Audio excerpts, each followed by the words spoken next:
I'm the lone journalist for KRAZ TV. Well, here's one for the Zero Channel. I found my guy.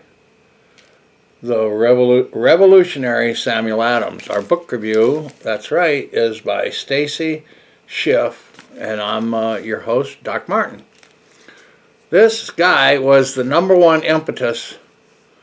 Why? You know, on Paul Revere's ride, he was watching one of by sea and two of the lanterns were going the steeple, and two of by sea, because they were coming to secretly arrest this man right here, Samuel Adams, and John Hancock. They were the provocateurs and the instigators of everything, and Boston was really the fuse in the very beginning seat of it, even though other things had happened, like Lexington, Concord, New York, Philadelphia were. But it happened right here. The Boston Massacre was a part of that also. So Stacy Schiff is the author most recently of The Witches, Salem 1692. Her previous books include Vera, winner of the Pulitzer Prize, Saint Exupéry, a Pulitzer Prize finalist, Great Improvisation, Franklin, France, and the Birth of America, winner of George Washington Book Prize and the Ambassador Book Award, and Cleopatra, a Life, winner of the Penn Jacqueline Beaugrade Weld Award for Biography. Schiff has received fellowships from the Guggenheim Foundation, the National Endowment for the Humanities, and the Center for Scholars and Writers at the New York Public Library. A member of the American Academy of Arts and Letters, she lives in New York City. Wow. This guy is the most, and he's so unobtrusive in a lot of ways. He wrote some stories under fictitious names, but anyway. The revelatory biography of arguably the most essential founding father, the one who stood behind the change in thinking that produced the American Revolution. Thomas Jefferson asserted that if there was any leader of the Revolution, Samuel Adams was a man. See, so that's a pretty good accolade from Jefferson.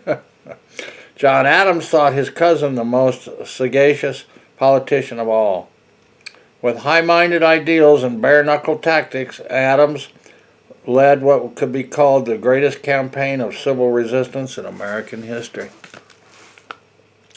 Pulitzer Prize biographer Stacy Schiff returns Adams to his seat of glory, introducing us to the shrewd, eloquent, and intensely disciplined man who supplied the moral backbone of the American Revolution. A singular figure at the singular moment, Adams packaged and amplified the Boston Massacre. He helped to mastermind the Boston Tea Party.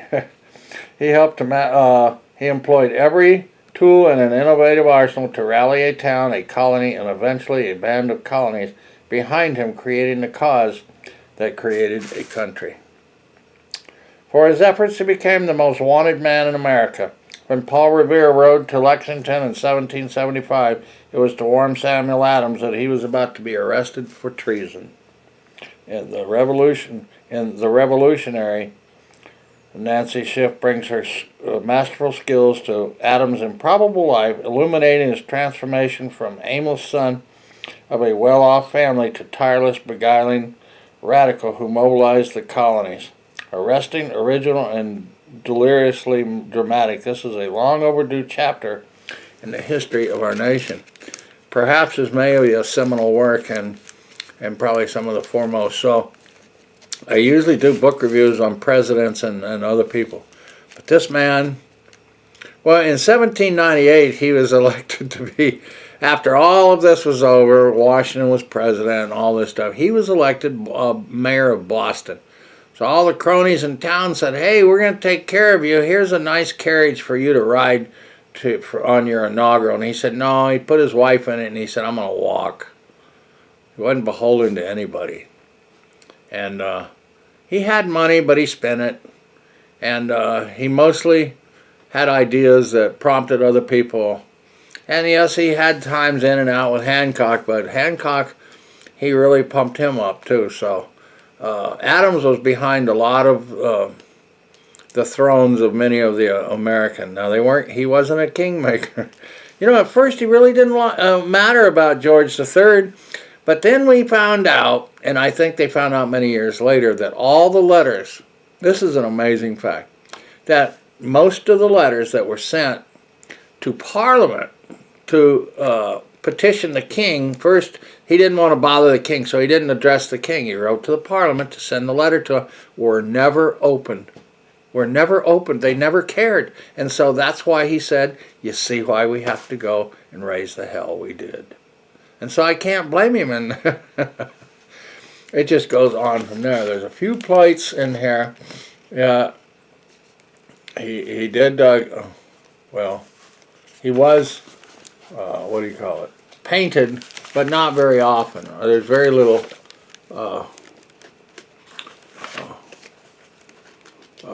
paintings of him. But there he is. That's Samuel Adams. Now, he was a malt maker. They say a brewery business, but actually he made the sprouted the barley and made the malt that he sold to women, because women made the beer in the families in early America. So he didn't sell beer, but he sold all the ingredients for it and probably helped with stuck fermentations. Who knows? But he was really into the newspapers, and he rarely stayed home. He wrote so much. He was on the road a little bit, but he was tireless in his efforts. And he was just trying to be fair. And him and Hutchinson, the governor, they went round and round, and Bernardi ran him off eventually. They were just spineless, rich people that came over from England for a position and a salary, and they really didn't care about the new colonists. Then they started shoving taxes up them, and that's when they said nope. So they repealed, well, they didn't repeal it until many years later, but the Stamp Act is what really pissed everybody off. But finally, they got that done. They didn't do it. Then the Boston Tea Party came, and there was a man of war, and there were 4 ships sitting out with the tea, and the man of war was there, and they snuck on board dressed like, well, they said Mohawks or Narragansett Indians or somebody, but they black-faced and put blankets around them. They went in there and took all those chests. Now, each chest held 350 pounds, and there were 142 chests of tea. They said, we're not going to drink it. They dumped it in the harbor. And that was just the beginning. That was 72 or something. So it just went downhill from there, and of course in 1776 on July the 4th. Actually, they were hitting for July the 2nd, but it just turned out that they had to make some minor adjustments, and that's why July the 4th is now our national holiday of independence. So it's all on this guy, and I thank him so much for what he has done for this country. And just know there are brave people, and they're not rich, and he was the journalist of his day. So keep watching from this journalist, and we'll keep you abreast of more great book reviews like The Revolutionary Samuel Adams by Stacy Schiff. The Revolutionary Samuel Adams. Goodbye.